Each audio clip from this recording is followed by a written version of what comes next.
Hello, welcome. आज आपण सगळ्यात महत्त्वाचा टॉपिक जो राज्य व्यवस्थेचा आहे, मूलभूत हक्क बघणार आहोत. तर तो किती मध्ये? भाग 3 मध्ये. तर चला बघूया काय मूलभूत हक्क.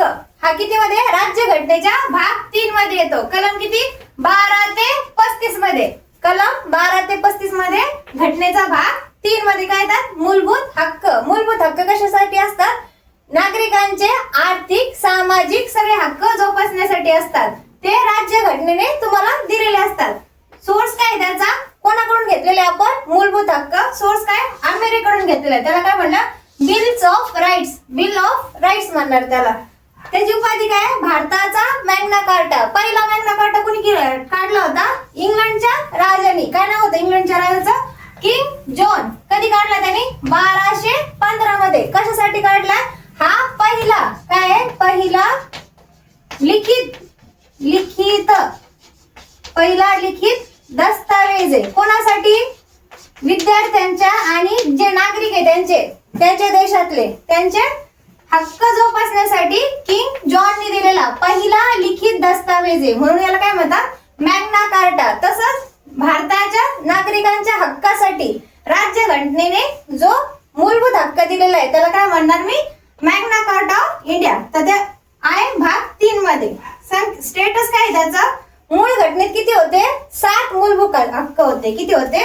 7 मूलभूत हक्क होते. आता सध्या किती आहे? 6 आहे. मग कोणता वगळ आहे? एक मूलभूत हक्क वगळ आहे. एक मूलभूत हक्क. कोणता हक्क वगळ आहे? संपत्तीचा अधिकार. कोणता वगळ आहे? संपत्तीचा अधिकार. कोणत्या घटना दुरुस्तीने वगळलेला आहे? 44व्या घटना दुरुस्तीने. किती आहे? 44व्या घटना दुरुस्तीने. कधी? 1978 मध्ये. कधी? 1978 मध्ये. मग आता संपत्तीचा अधिकार कसा राहिलेला आहे? तो मूलभूत अधिकार आहे का? नाही. तो कोणता आता? फक्त कायदेशीर अधिकार आहे. तर आता आपण कलम 12 ते 35 मध्ये कसे मूलभूत हक्क आहे ते बघणार आहोत. चला भाग 3 मधील कलम 12 बघूया. कलम 12 कशाशी निगडीत आहे? राज्य संस्थेची व्याख्या. राज्य या शब्दात काय काय इन्क्लूड आहे ते काढायचं इथं. पहिलं काय? भारताचे सरकार. याला काय म्हणणार मी? Government of India. संसद म्हणजे कार्यकारी मंडळ आणि कायदे मंडळ. पार्लिमेंट. संसद म्हणजे काय? पार्लिमेंट.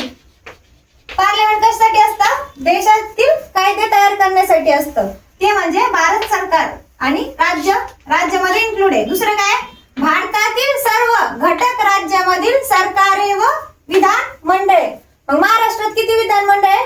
एक आहे विधानमंडळ. विधानसभा. आपल्याकडे काय आहे? विधानसभा आणि विधान परिषद महाराष्ट्रामध्ये आहे. किती आहे? द्विगृही सभा आहे. कशाचा? महाराष्ट्रामध्ये. तिसरं काय? भारतातील सर्व प्राधिकरणे, पंचायती, नगरपालिका, महानगरपालिका, जिल्हा बोर्ड आणि ट्रस्ट. आता इथं काय? लोकल बॉडीज घेतलेल्या. कोणत्या? पंचायतीमध्ये कोणत्या ना? ग्रामपंचायती वगैरे. पंचायती, नगरपालिका, महानगरपालिका मध्ये येणार मोठ्या मेट्रोपॉलिटन सिटीज मध्ये महानगरपालिका येणार. जिल्हा बोर्ड, ट्रस्टला अजून मी काय म्हणू शकते? न्यास. दुसरं काय? चौथं काय? भारत सरकारच्या नियंत्रणाखाली अन्य प्राधिकरणे. याच्यामध्ये कोणते प्राधिकरण येणार? ONGC. कोणते येणार? ONGC. अजून काय येणार? LIC. एवढे सगळे कशामध्ये इन्क्लूड आहे? कोणत्या व्याख्येमध्ये? राज्य या व्याख्येमध्ये इन्क्लूड आहे. राज्याचं अनियंत्रित नियंत्रण लोकांवर असू नये त्यासाठी मूलभूत हक्क तयार करण्यात आले आहे. मूलभूत हक्क कधी रद्द होऊ शकतात? जर देशात आणीबाणी लागली तर मूलभूत हक्क रद्द होतात. पण त्याला पण काय एक्सेप्शनल आहे? जीविताचा हक्क कोणत्याही परिस्थितीत रद्द होत नाही. तर आता बघूया कलम 13. कलम 13 काय? मूलभूत हक्कांशी विसंगत असणारे कायदे. म्हणजे राज्य सरकार कोणतं पण असं कायदा तयार करू शकत नाही ज्याने की तुमचं मूलभूत हक्क डावललं जाईल. त्याच्यामध्ये काय? कलम 13(1) मध्ये मूलभूत असं हक्कांशी विसंगत असणारे कायदे अवैध किंवा शून्यवत असतील. अवैध म्हणजे काय? इनव्हॅलिड असतील. काय असतील? इनव्हॅलिड. जर मूलभूत हक्कांना एखादा डावलण्यासाठी एखादा नियम बनवला किंवा रूल बनवला तर ते होणार नाही. कलम 13(2) राज्य संस्था तिसऱ्या भागातील मूलभूत हक्क संकोच करणारा कोणताही कायदा करणार नाही. जर मूलभूत हक्क त्यांना कमी करायचे असतात, काय करायचं दिलाय? संकोच. संकोच शब्द दिलेला आहे. तर तसं तुम्हाला करता येणार नाही. कोणाला? राज्य सरकारला. आता बघूया कलम 13(3). कलम 13 सब क्लास 3 मधलं बघू. कायदा या शब्दाच्या व्याख्येत काय काय येतं? कायदा या शब्दाच्या व्याख्येत संसद व राज्य विधिमंडळाने केलेले कायमस्वरूपी कायदे. दुसरं काय येतं? राष्ट्रपती व राज्यपालांनी काढलेले अध्यादेश. तिसरं काय येतं? वैधानिक स्वरूपाचे कायदे. त्याच्यात काय येतं? आदेश, नियम, पोटनियम, उपविधी, अधिसूचना. आता नेक्स्ट घेऊया असंविधानिक कायदे. कोणते येतात? ज्या रूढी आहे त्यांना काय म्हणणार मी? कस्टम्स आणि परिपाठ किंवा युसेज. आता बघूया 13(4). बघूया कलम 13 सब क्लास 4. कलम 368 नुसार केल्या जाणाऱ्या घटना दुरुस्ती कायद्यास आव्हान देता येणार नाही असे स्पष्ट करण्यात आले होते. मात्र 1973च्या केशवानंद भारती खटल्यात सर्वोच्च न्यायालयाने घटना दुरुस्ती कायदे विरुद्ध देखील न्यायालयात दाद मागता येऊ शकते असा निर्णय दिला होता. काय पहिले काय म्हणले होते की आम्ही काही घटना दुरुस्ती केली तर ते बदलता येणार नाही. पण 1973चा जो कायदा आहे खटला केशवानंद भारती याच्यावर सगळ्यात जास्त प्रश्न येतात. हा सगळ्यात जास्त गाजलेला खटला आहे. आता आपण महत्त्वाचे अधिकार घेणार आहोत जे परीक्षेच्या दृष्टीने तुम्हाला वारंवार रिपीट प्रश्न विचारले जातात. पहिला कोणता आहे? समतेचा अधिकार. त्यालाच काय म्हणणार मी? Right to equality. कलम किती पासून आहे? कलम 14 ते 18. दुसरं कोणतं आहे? स्वातंत्र्याचा अधिकार. त्यालाच काय म्हणणार मी? Right to equality. कुठून सुरू होतं? कलम 19 ते 22. तिसरा महत्त्वाचा अधिकार कोणता आहे? शोषणाविरुद्धचा अधिकार. किती मध्ये येतं? कलम 23 व 24. यालाच इंग्लिश मध्ये काय म्हणतात? Right against exploitation. चौथा महत्त्वाचा अधिकार धार्मिक स्वातंत्र्याचा अधिकार. त्यालाच काय म्हणणार? Right to freedom of religion. कलम किती पासून लागू होतं? कलम 25 ते 28. चौथा इम्पॉर्टंट कोणता आहे? सांस्कृतिक व शैक्षणिक अधिकार. यालाच काय म्हणणार मी? Cultural and educational right. किती पासून सुरू होतं? कलम 29 ते कलम 30 पर्यंत. नेक्स्ट सगळ्यात महत्त्वाचा याच्यावर वारंवार प्रश्न येतो घटनात्मक उपाययोजनेचा अधिकार. Right to constitutional remedies. कलम 32. हा कुठे वापरला जातो? सुप्रीम कोर्ट मध्ये. आणि जर हायकोर्ट मध्ये दाद मागायची असेल हायकोर्ट मध्ये तर किती येतं? 2 to 6 कलम नुसार हायकोर्टामध्ये मला दाद मागता येते. तर आता बघूया समतेचा अधिकार. कलम किती आहे? 14 ते 18. कलम 14 मध्ये काय लिहिलेलं आहे? कायद्यापुढे समानता. की त्यालाच काय म्हणणार? Equality before law. कायद्यापुढे सर्वांना समानता. हे कोणाकडून घेतलंय? ब्रिटनकडून घेतलेलं आहे. तसंच सर्वांना समान संरक्षण ते कुठून घेतलंय? अमेरिकेमधून घेतलेलं आहे. जर अमेरिकेने आलं काय येणार तिथं परीक्षेमध्ये? USA सुद्धा लिहिलेलं असतं. त्याला अपवाद कोणता आहे? कलम 361 नुसार राष्ट्रपती व राज्यपाल यांना विशेष संरक्षण दिलेलं आहे. कलम 14 ला अपवाद काय आहे? कलम 361. आता बघूया कलम 15 भेदभाव अभाव किंवा त्यालाच काय म्हणणार? No discrimination. धर्म, वंश, जन्मस्थान, लिंग, जात यांच्या आधारे काय करता येणार नाही मला? भेदभाव करता येणार नाही. अपवाद आहे याला पण. कलम 15 ला पण अपवाद आहे. महिला आरक्षण आणि 6 ते 14 वयोगटातील लहान मुलांना काय? मोफत व सक्तीचे प्राथमिक शिक्षण. शिक्षण कोणते? प्राथमिक. इथं माध्यमिक नाहीये. परीक्षेमध्ये कीवर्ड्स ओळखत जा. इथं काय? प्राथमिक शिक्षण. कलम 16(1) काय? समानतेची संधी. यालाच काय इंग्लिश मध्ये म्हणणार? Equal opportunity. सार्वजनिक क्षेत्रात नोकरी अथवा पदग्रहण करण्याची सर्वांना समान संधी मिळेल. सगळ्यांना कशी मिळेल? समान संधी मिळेल. कलम 16(2) काय? कोणत्याही नागरिकाला केवळ धर्म, वंश, जात, लिंग, कुळ, जन्मस्थान, निवास कोणत्याही कारणावरून अपात्र ठरविता येणार नाही. आज पुढे काय? कलम 16(3) संसद कायद्याद्वारे काही नोकऱ्यांसाठी निवास किंवा रेसिडेन्स ही अट लावू शकते. रेसिडेन्स म्हणजे काय?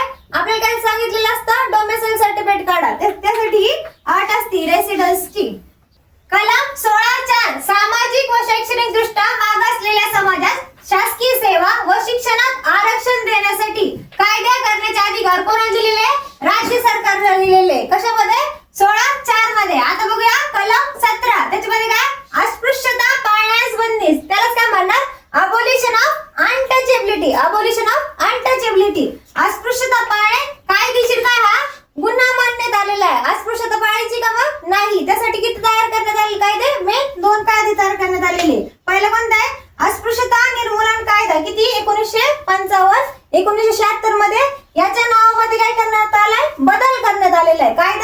पण नाव बदललंय. नाव काय नवीन तयार झालंय, नागरी अधिकार संरक्षण कायदा 1955. फक्त कायद्याच्या नावामध्ये बदल झालेला आहे. आता दुसरा कायदा कोणता आहे, अनुसूचित जाती व अनुसूचित जमाती अधिनियम किती, 1989.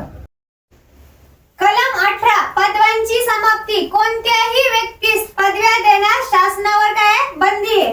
सेवा विषयक व विद्याविषयक मानाचा नसलेला कोणताही किताब राज्य प्रदान करणार नाही. दुसरा टॉपिक आहे, कोणतीही भारतीय नागरिक परदेशी किताब स्वीकारणार नाही. तिसरं काय त्याच्यामध्ये, भारतीय नागरिक नसलेली व्यक्ती मात्र भारतात लाभाचे पद धारण करणारी व्यक्ती राष्ट्रपतींच्या संमतीविना परदेशी किताब स्वीकारता येणार नाही. या कलम 18 ला काही अपवाद आहे. कोणते, जर भारताचा जो सर्वोच्च किताब आहे कोणता आहे, भारतरत्न. त्याच्यानंतर कोणता आहे, पद्मविभूषण, पद्मभूषण, पद्मश्री हे देशाचे काय सर्वोच्च नागरी पुरस्कार हे आपण देशाच्या नागरिकांना देऊ शकतो. अजून त्याच्यामध्ये काय देऊ शकतो, लष्करी जेवढे किताब येतात ते पण देऊ शकतो. आता बघूया स्वातंत्र्याचा अधिकार. कलम किती आहे, 19 ते कलम 22. कलम 19 त्याचे किती प्रकार आहे, 6 प्रकार आहे. 6 प्रकारचे स्वातंत्र्य नागरिकांना बहाल केलेले कुणी, घटनेने. पहिला अधिकार काय, भाषण आणि विचार स्वातंत्र्य. पहिलं कोणतं आहे, तुम्ही कुठं पण स्वतःचं मत व्यक्त करू शकता, भाषण आणि विचार स्वातंत्र्य. दुसरं काय, शांततापूर्वक व विनाशस्त्र सभा भरवण्याचे स्वातंत्र्य आहे. तुमची सभा कशी पाहिजे, पीसफुल पाहिजे आणि तिथं शस्त्र पाहिजे का नाही. शांततापूर्व आणि विनाशस्त्र सभा भरवण्याचं स्वातंत्र्य दिलेलं आहे. तिसरं काय अधिकार दिलेला आहे, संघटना तसेच सहकारी संस्था स्थापन करण्याचं स्वातंत्र्य दिलेले आहे. तुम्ही कोणती पण संघटना स्थापन करू शकतात किंवा सहकारी संस्था स्थापन करू शकतात. चौथं काय दिलंय, भारतात सर्वत्र संचार करण्याचे स्वातंत्र्य. संचार म्हणजे कुठं, आपण महाराष्ट्रात राहतो तर आपण कुठं तामिळनाडू मध्ये पण जाऊ शकतो, तिथं पण व्यवसाय करू शकतो. आता काय, भारतात कोठेही राहण्याचे व स्थायिक होण्याचे स्वातंत्र्य. मी कुठं पण राहू शकते आणि कुठं पण जाऊ शकते भारताच्या बाउंड्री मध्ये. 6वं कोणतं आहे, कोणताही व्यापार व्यवसाय करण्याचे स्वातंत्र्य. मला कोणताही व्यापार करता येणार आहे या स्वातंत्र्यानुसार. कलम 20, गुन्ह्याबद्दल दोषी ठरवण्यापासून संरक्षण. गुन्हा झाला आहे असे जोपर्यंत सिद्ध होत नाही तोपर्यंत व्यक्तीला अपराधाकरता शिक्षा देण्यात येत नाही.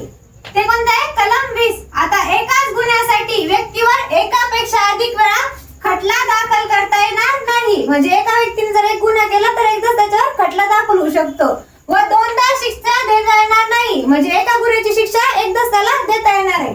कलम 21 हा सगळ्यात इम्पॉर्टंट आहे. वारंवार या कलमावर प्रश्न विचारले जातात. जीविताचे व व्यक्ती स्वातंत्र्याचे संरक्षण. कायद्याने ठरवून दिलेल्या पद्धतीशिवाय कोणत्याही व्यक्तीच्या जीवितास धोका उत्पन्न होणार नाही व तिचे स्वातंत्र्य हिरावून घेतले जाणार नाही. कलम 21 आणीबाणीच्या काळात सुद्धा अबाधित राहतो. पुढचे मूलभूत हक्क आपण भाग 2 मध्ये बघणार आहोत. तोपर्यंत आमच्या चॅनलला लाईक करा, शेअर करा, सबस्क्राईब करा आणि कमेंट करा.